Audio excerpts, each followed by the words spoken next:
Hi again, I'm back with my hand structure all mapped out again, and now I'm going to demonstrate my recommended process for using this mapping to create fast hand studies. All right, what I want you to do is work directly from observation of your hand, at least at first, with all these shapes marked out. We're going to use them really explicitly as our guide.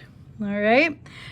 Put your hand in a pose that you think is interesting to draw. And then with a pencil this time, what I would recommend doing is drawing the hand pretty much at the scale that you observe it. So if you have to do your 5 hands on multiple sheets of paper, that's fine. And then also I recommend drawing it in the order that we mapped the shapes, as close as you can remember it. Those shapes are a little bit simpler and a little bit larger in the places that we started, and so they're really nice to build off. All right, so here I go. So I'm going to start with my wrist shape. I'm seeing it kind of as an angled rectangle from circle to circle. Off of that, I'm going to build my trapezoid that leads me to my carpal bones. I can also transition that angle and kind of pull that down to the circle that I made for my radial wrist bone. Coming back up, I'll draw the position of each of those carpal bones pretty much exactly at the scale and spot that I see them.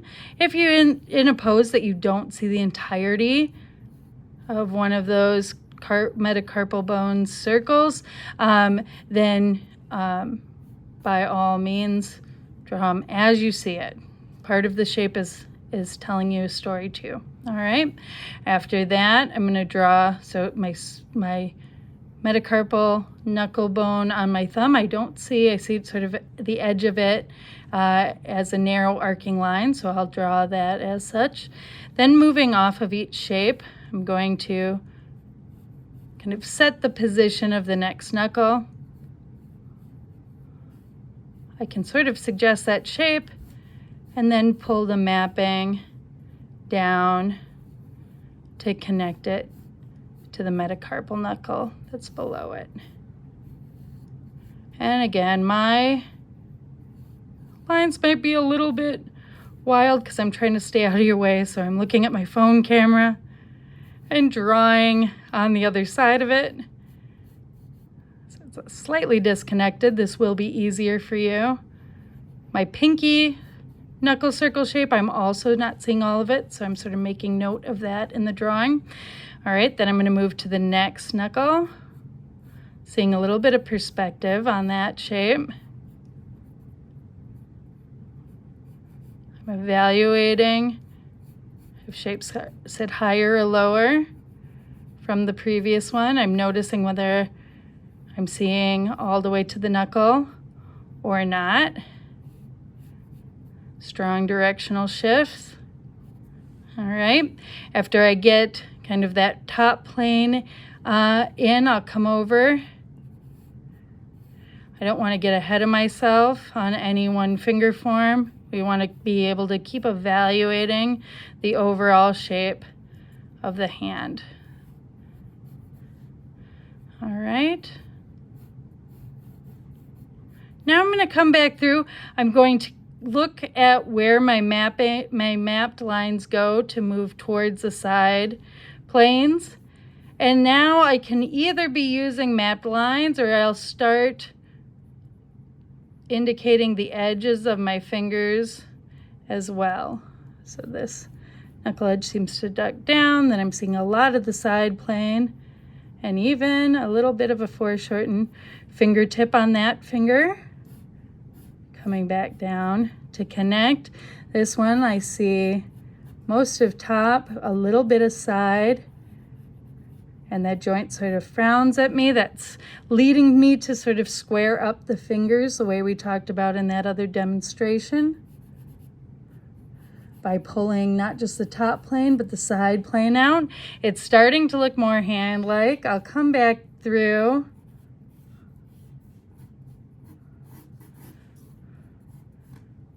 Start asserting, maybe doing a little bit of shape correction to start getting me into my forearm. I also got to pull out the side plane on my pointer finger a little bit more. All right, once I've worked myself through those shapes, I'll come back and I'll add a little bit more deliberate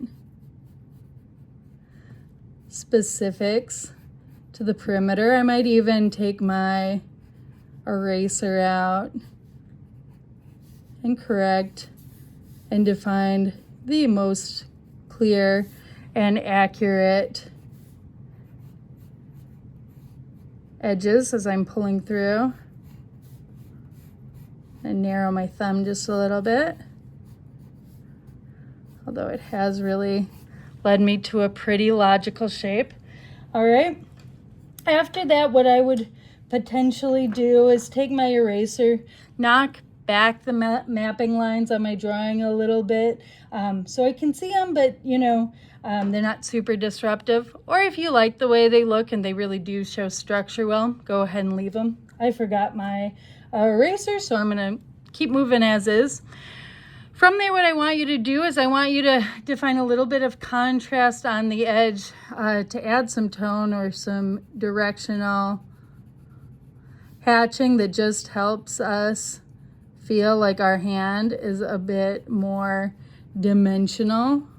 So I'm adding tone to every left plane here, and that's really getting those shapes